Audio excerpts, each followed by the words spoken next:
What's going on, guys? We are back with another replay analysis, this time of kevers003. I'm not sure what he wants to be called. But we got Kevers here, and he got his replay analyzed by going to patreon.com/Gibbs003. He actually stayed on this for 2 months, if you remember. We watched him, I don't know, about 10 episodes ago or so. He's a Challenger 3 player. Just about Challenger Elite, he says. He's getting close, so that's good. The one thing I always tell people when they do sign up for my replay is there's only 8 spots, so I like to rotate people in and out throughout the month. So if you do sign up for the replay, try and get off it during the month. Kevers kind of forgot here, but like I'm not going to be like, hey, I'm going to take your money and not do a replay. So obviously I'll still do it, but you know, I would just prefer if you'll rotate it in and out so more people can get in on the 8 spots for the month. And on that, let's get into the replay. This is a threes game. He doesn't say if he's playing with people. I don't remember what button is my scoreboard because I never look at it anymore. Looks like he's not playing. Oh, okay. It's a solo standard game. So we'll get right into it. Right here, he's just leaving for boost. Like, one thing to note on face-offs, like, 2 people went. It's not great. But one thing I do like is he's like, all right, since 2 people went and my guy was kind of in front of me, I'm just going to leave right away. You don't even have to watch the ball really there. It's probably better off just to leave. Just to get someone else back to help out that third man. Because just in case, like, he loses out to the other team's third man, then you're going to have issues. So it's good to just sometimes even, like, blindly go back. It's not, like, obviously it's good to turn on ball cam just to see what's happening in the play in case, like, a big clear's coming or a breakaway for some reason that you can cut off. But generally, going back on rotation, like, obviously I'm more of a passive guy, so I do prefer those types of setups. Let's go back here for a bit. I'm going to watch this play over a little bit. Just talking a little too much. A little too chatty, you know. So here he's just letting his teammate to the ball. All right, so right there we see his teammate front flip behind him. I love when teammates do this. When they see that they have a third guy kind of waiting for a rotation. I'm actually just going to go back because this is like something that I like to call car language. It's kind of like body language. I don't need to go 5%. What am I doing here? So this is what I kind of like seeing is... CDB, he actually grabs the boost there unless it was a glitch. There's a replay glitch that shows boost when they're not supposed to. But he uses car language here to show, hey, I'm going to be third rotation. He flips again. As soon as the third guy sees this in this option, it's Kevers. He sees it. He knows, all right, I'm next in line for this ball. I know I have someone behind me that clearly showed that he wants to rotate back. And that actually helps a lot. Here, he gets a little bit into ball chasing mode, just a bit with his teammate. It's a little confusing. He wasn't sure if his teammate was going to go up. I do like that he doesn't boost here after he sees that, all right, like this is my teammate's ball. He gets to land a lot sooner and can actually challenge this next play. Like if he tried to boost up to that, he's going to be flying into the corner and not even have an opportunity at this challenge. Of course, it's not the greatest challenge because Twiz actually comes over and takes the hit away from his goalie, which in a way is kind of good because then it keeps the ball kind of in the area on the offensive side if his third guy can come in for a play. And he was also going for the dunk on the goalie. Not sure if he would have got it, but it's not a bad idea since he knows that he's the next one in line to make a play. So overall, not a bad play there. It's a little bit ball chasey and it looks terrible because like he doesn't get any contact, but it's not that bad of a play in 3s and 2s. That's a little bit more risky, but in 3s, it's not bad at all. All right, so this play right here, I actually don't like that he goes for this boost because I believe he just grabbed boost, if I recall. Maybe he doesn't. Actually, let's go way back. Let me go back here. I believe he grabs that boost. Yeah, he grabs this boost, so he has 100 now. What I would like to see here, again, his teammate way in the back corner that you can barely see is front flipping back to the mid boost. Again, with the replays, it's hard to tell if the boost is actually there or not. Germ is coming up for a pretty decent hit. What I would have liked to see him do is maybe follow up that hit. Maybe turn around quicker because Germ definitely has that ball. Since he has that third guy pulling back. So he could be more involved in this play. Right there, a good challenge by Germ. The ball goes in the middle. Now, say he rotates and went to the middle. He would probably have that. But it's very unlikely that he would go right to the middle. But he was that second in rotation. He didn't have to pull that far back. And it was very possible that that is where he could have been for a wide open net because of the rotations. But it doesn't work out here. Now instead, this is another thing I don't like that he's doing. He uses a lot of boost for really no reason here this entire time. So right here, he's using some boost to go back, which he doesn't need. He didn't use that much, maybe like 12. Then he boosts here like a ton. Just to go sideways, but then not play the ball and go for the boost. As soon as he sees his teammate hit the ball, I would have actually liked to see him move up on this play. So Germ makes that play. Makes this play too. Germ's kind of out of the play. I understand why he's leaving. But Germ is probably cycling back. Like, you have to think, all right, he's out of the play. He's going to cycle back. And sometimes you have to move up a little bit more and be a little bit more aggressive to make scoring chances happen. This is one of those cases. As soon as he hears his teammate coming on the right, he should cut to the middle, because this is like a wide open shot-ish. But there's a chance he misses, or there's a chance that a goalie flies past the net and makes like one of those desperation saves that usually leads to a juicy rebound. Instead, he just goes for boost and goes up the wall. Doesn't even turn to the offensive side and can't make any type of play here. Like, if he rotates in on this, he might be able to get this play off the backboard and at least challenge for a 50-50 at the worst case scenario. But instead, he cycled back. He does get the ball eventually, so it's not the end of the world, but I would have liked to see him maybe over-rotate a little bit more there. Don't go extremely passive, which obviously is hard because, like, I love being that passive player. That's just the way I play. But there are times when you should move up, almost guaranteed. So this is a great clear. Like, I just want to showcase these type of clears. These clears are very easy to do, and they are game changers. Like, he waits for the bounce here, then jumps and flips into it. It turns into a huge clear that makes a really juicy rebound here that should have been a goal. Like, honestly, that clear alone, very easy to do, but very hard for the opposing team. Leaves a juicy rebound. Now, Altein, he's in his net. I mean, maybe he comes out for the save. We're not sure exactly at this point. And then Barney's out of the play, and Twiz is kind of out of the play too. He has that whole left side of the net. See, the Altein's kind of flipping around in his net. You just got to throw it to the left and get it on target. Twiz, who knows, maybe makes a save, but Altein would not have. If that's on net at all, that's probably in. Just got to try and get some accuracy on those shots when you can. Now, all three are in the same corner. This is actually a really bad play. So, I want to point out something here from his teammate. Who is it? Germ here. So, I want to go back. We'll see this play unfold from Germ's perspective. See what he does good, what he does poorly. We'll see how it works. So we see the shot there. Now, this is over-aggression, but I do like it. He probably thinks Kever's going to actually shoot it towards the net more. So he's waiting for that pass in the middle. Now, if that shot is over the net in the middle at all, then Germ has that shot. But now he's kind of committed at this point because he already moved up. Kever's, like, honestly, like, this was on him. It was kind of a poor hit. So Germ is trying to make up for it. But he doesn't have an angle on a shot at all. So he does like the next best thing. Just make sure Barney doesn't get a good clear. It doesn't work out. Like, the 50-50 goes poorly. But they didn't get scored on, so no harm, no foul, I suppose. Here, a bad aerial by Trenchman. I should just want to see his aerial real quick. See if we can take any notes about this. Alright, so these curves on the ceiling are very, very hard to read. You'll see right here, it's about to hit the curve of the ceiling. These plays are really tough on the defensive end and on the offensive end. It's very good to learn on the offensive end. Like, if you know when you throw a ball up and it's going to hit that curve, then it's going to drop right in front of the net. And actually surprises the defense a ton. It's actually a really easy play as long as you have enough speed to catch up to the ball before it lands. It's a really easy goal scoring opportunity. Here, it's kind of the opposite. It's going up and it's going to curve out. Because that's just the way, you know, physics work.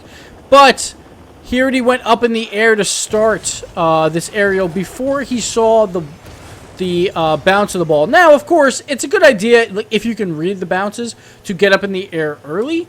But here, it's not the greatest idea. Like, that ball's going fast anyway. That ball is probably going to hit the ceiling, and even if it doesn't hit the curve, it's going to come crashing down pretty quickly, so he probably doesn't have to fly as much. He tries to make up for it, though, for going for the over-adjustment on the aerial, or the preemptive aerial, I should say, and just barely doesn't make it. But I do like how he tries to make up for the play. He uses a ton of boost, though, and doesn't get contact, so it's not great.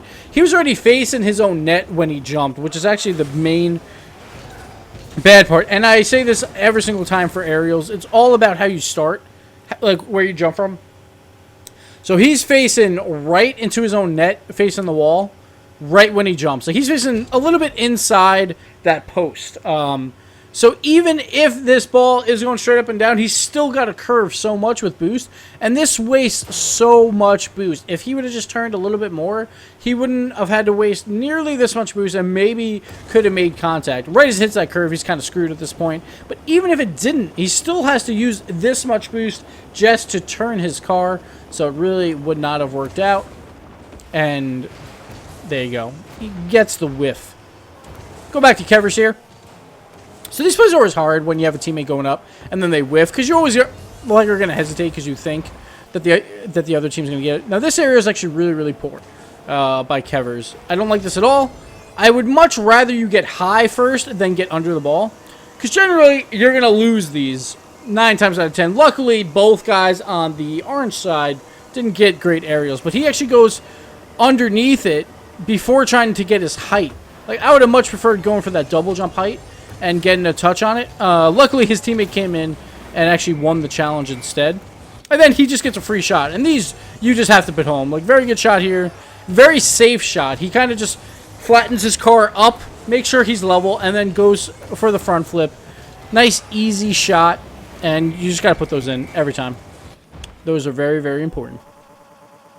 Moving on. We're going long again, like always. But, you know, whatever. It happens. Alright, so I like the boost grab. The only thing that sucks for Trenchman there, he doesn't get either boost. That's always unfortunate. You want to try and save one of those boosts for your face-off guy on that side of the field, but sometimes it doesn't happen. It kind of takes him out of the play for a while, so that's kind of unfortunate. Alright, they got a 50-50 here. It wasn't great, but he kind of had to come out for the save. It was a really good pass. So it's a good idea for the challenge. He couldn't tell where Germ was, so it's understandable. Nice, actually, pop by Barney. Just couldn't put that on net afterwards. But I do like this challenge anyway, because he's the first one up. He's got to try and annoy him. And he at least makes so Barney can't just shoot it direct onto his net, because he's in the way, so he's got to loft it. So that's always good. Like, you don't always have to make contact on a block. You just have to force them to make a worse shot. And right there is the perfect example of just challenging early, just to be like, hey, you are not scoring the easy shot, so you're going to have to make this a lot harder on yourself, and usually they will miss. And now he's rotating back. He's getting back first. I don't mind this aerial, but it's kind of pointless. He's already going supersonic here. He could have just stayed on the ground until he needed to aerial. He uses a little boost, and it's a little bit less control over how you hit the ball. So I would prefer staying on the ground when you can there, but this is a good play. These are the type of plays you want to see all the time from people. So first guy goes to the challenge. He gets sent up the field, and then Trenchman, actually really good pass here. This is really all Trenchman's play. Throws it. I think he was just trying to throw it to himself or go for the shot, but it does work out. Kevers lands really well, so he can come up for the next play. But this is a play that a lot of pros use, where they'll have a guy come up for a challenge. Like right here, Kevers is just going to go for the challenge. Now he's up the field. Now, instead of turning around, he is going to stay up there, look around for a play. Obviously, he doesn't have to really stay. It just kind of happens for him. But pros will usually not necessarily go back right away. Kind of be like, all right, my team has the ball. I am going to wait to see if he passes to me, and then I can get a deflection or an aerial shot. Basically like a one-timer, if you want to use like hockey terms. So here, great little pop, and it works out really well for Kevers. I just want to go over Kevers landed. It's really important. Comes here. He didn't really have to do anything. He didn't even have to air roll. I wasn't sure if he had to. He just kind of lands really well. But it's very important to try and air roll and land on all 4 wheels so you can start driving it and figure out where you need to go, because of plays like this when the ball comes up for you. And just a nice little touch there. He turns at the very last second to make up for the... for not being exactly on line. Yeah, he just turns right there just a tiny bit just to get that force. And gets it right down the middle, which is actually a really good shot. Because, honestly, Kevers can't really see it all that well, but he had twist coming from the other side, so very nicely done. Good play. Nice backflip celebration. We'll move on. Good face-off win. I like when they go to the opposite side of your diagonal. That's where you generally want it to go. Then everyone can grab boost. pretty leisurely, unless you lose out on that mid boost, obviously, but it does help. Everyone whiffing. So this play right here, I mean, that's fine. That little backflip just to, like, waste some time. But this play is unneeded. He's got 2 guys going for that save. They do whiff, so then it looks a little bit better than why he actually attempted it. But he wasn't really close to it, and it was kind of pointless because it is a very easy save. Obviously, his team messed it up, but you just got to let your team have that. Like, Germ should easily have this 9 times out of 10. He whiffs, but you shouldn't be flipping off that wall. You should have came down off the wall and just kind of backed him up for the next hit if needed. Or when he like gives out a juicy rebound, then you go for that attack again. Try and cut off some angles. So this aerial, like, this is a very common mistake on aerials. Like, hell, I even do this sometimes. Where you get up really high and then you just misinterpret the angle and you actually just float right over it. Not much you can do there, but just, like, keep practicing those aerials. And this will happen from time to time. It just gets a little bit too much tilted. Like, he tilted and boosted, and that's where he just gave up on the play, or, like, that's where the play was lost because of how he tilted. Because I think he didn't have much boost, and that was, like, it for his boost. He's like, I'm just going to go and see what happens. And, yeah, just a little bit of mistiming. But that happens when the ball's over your head and ball cam. It's a little tough to read. Understandable. Alright, he didn't have to do anything here, so it's cool. We're going to look at the pass, actually. I just want to look at it. Who was that? That was Trenchman. Alright, so let's see what happens here. Kevers with the whiff, but Trenchman makes it for the play. What I don't like here, Barney, the long down dinosaur, coming in hot. So from the orange side here, it's not great. So here, Trenchman makes a good play, like, realizes the miss.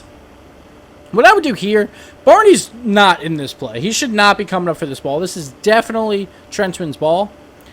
I don't mind Altain actually trying for a backflip here to try to throw it off, because Barney should not be attacking yet. Barney should know, hey, this is going to be a 50-50 between these two at best, and I should probably wait it out. But he goes for the attack, and Altain went for that backflip just to, like, kill some time. And then this turned into a really good pass. One thing I like here from Trenchman, he doesn't try and throw it towards the net. So this is one thing that you'll notice all the time from opponents. They will always try and win a 50-50 by guarding their own net first.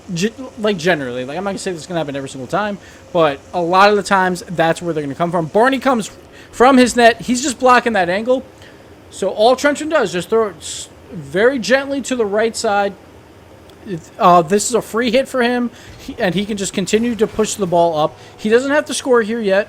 He doesn't have to do anything. He throws it around, and then he gets bumped a little bit. But he actually flies up and actually makes a really nice touch here on the side of his car, just to get the ball popped out a little bit, and Germ gets the goal. Twisted definitely should have had the save, though. So let's see what happened here. Oh, just that little cutback. I'm not sure if you guys saw it. He's got the worst boost in the game, by the way. Let's go, yeah, we'll go 10%. I think this still might be on 5%, but whatever. Right here, he actually turns lefty, and right there, that's the mistake he had. Sometimes it's as simple as that, guys. Just turning that extra little bit will throw you off. Then he's got to make up all that ground and try and get the aerial and just kind of whiffs. He also has Altain to worry about, so I think he might jump early. He should have actually had this, but again, so this happened in my last replay where they jump and they boost while they're horizontal when you don't have to get to the ball. You just have to get to the height of the ball. Like, you don't have to get to the horizontal axis, or x-axis, I guess you want to say. And all you have to do is go for the y-axis, but they still use that boost on the x-axis, and it throws them all off. And that's why that goal is scored. I'm not sure why people have been doing that lately, but it's been happening a lot. We'll continue. Going for the boost. I don't mind that in three. It's like, yeah, sure, like, you could stay in net. Whatever you want to do. Honestly, I would rather have more fun and get the boost when you're doing this. Obviously, like, if you're in competitive, I'd be like, all right, you might want to sit in net, unless you are trying to make a play around it. But in ranked, I don't mind it too much. Good try by Trenchman there. And good job by Kevers just waiting this out. That's all he has to do here. He hasn't done anything in a while, but, like, you don't really have to do anything. Germ's on the left side. The only thing I would say is Kevers maybe should have been a little bit more on the right side. But that's about it. So he can't make the greatest attempt here, but at least just throws it back off the wall. It's actually a really good play by Trenchman as well here. It's a little bit more luck than anything, because this ball's not great from Kevers. It really would go to a goalie for a hard clear 9 times out of 10, but worked out that his teammate was in the way and just kind of pops it again, just to make sure that Orange doesn't get a good clear. And now we just have that nuisance going on right now. Germ is just being like a nuisance. Right here, just a missed aerial, but I want to go over Germ's being annoying on the offensive end, which is actually really important. So here, nothing really happening. He tries to go for touch there. Probably not the smartest, but everyone just whiffs anyway. But does get that second touch and gets this third touch. He's just trying to annoy them, try to keep the ball away from Orange so they can't get anything started. And maybe it turns into a play. It should have. That was actually a really good pass because he hit the curve of the wall. Just Kevers going up a little bit too early here. Just misreads the speed of this, really. He goes up and then realizes, oh, I'm a little too far away and can't get the angle. That's really just trying to judge the speed and the distance of where that ball is. And that, again, is just time played. You can't really teach that. Good little touch here. Maybe he hits that pass. I was hoping he would try for Trenchman here. It doesn't look like Trenchman was going to stay, but this is where, like in the pro scene, what would happen is Trenchman would actually sit around that boost, actually turn back around and get ready for the pass, for the deflection shot. But here, Trenchman actually just kind of full speeds ahead. Maybe he's going for goalie. No, it kind of just looks like he's going back, which I want to show Trenchman's point of view. So this is the main difference. One, he's not in ball cam. Now he's in ball cam, but it's too late at this point. By the time he turns on ball cam, he sees what is happening on the play, but it's too late to comprehend. So he just keeps going at full speed, which he really didn't need. Oh, hit circle. Don't look at the spoilers. All right, we're back. So, like, if he's in ball cam, right when this play starts, like, right there, he should be in ball cam, definitely, because Kevers is coming up with a big hit. That could have been a pass to him even to start, and he turned off ball cam, which is actually a very bad idea when you're in the offensive end. I understand you want to go for boost, but line yourself up for the boost and then turn ball cam on right away, because plays are developing, and if you're on the offensive end, it could just be passes from your teammates that really, really help. All right. Here he moves up. Oh, yeah, just kind of like this happens. This happens all the time. He's moving up. He's not expecting a really good clear, and it turns out to be a really good clear from Altine. I don't mind him trying to attack there because that's a hard clear to make, especially around the Challenger 3 level. So I don't mind Kevers moving up there. It's just, like, obviously the jump is not needed. And he just misread that a little bit too much, but at least he didn't boost too much. He did double jump, so it took him out of play for a little bit longer than you want, but it happens, and they made up for it on the defensive end. Good clear here. Looks like it was like a pinch clear with his teammates. They're kind of just wasting time at this point. 30 seconds left. Like, you just want to keep that ball in wherever you can. A little bit of a whiff here. Sometimes it's good when you're on the wall to turn on or turn off ball cam. Sometimes easier to make those plays. Just a little bit of a whiff. And it looks like time is going to run out on the orange side in just a bit here. It's good to be a little bit more passive. Like, with 15 seconds, it really doesn't matter. But again, here, he misreads the ball speed coming back at him. This is, what, the third time I think he's done this? So I would just be careful with when the ball is coming at you, how fast it is. Because, you know, balls in your face are, like, they always come at you faster than you think. You know, they always do. So it's just something to worry about in the future, Kevers, but just letting you know, the balls will always come faster. Always. They always come first. So, anyway, that'll do it here for this replay analysis. It wasn't terrible from Kevers. Did pretty well. Like, obviously, it's a 3-0 game, so that helps. I hope you guys learned some things. I'm trying to point out other things I see in replays. I focus on the player that did the replay analysis, but I like to point out a couple other things here or there when I see it. So I hope you guys enjoyed it, and we'll see you next time. Later.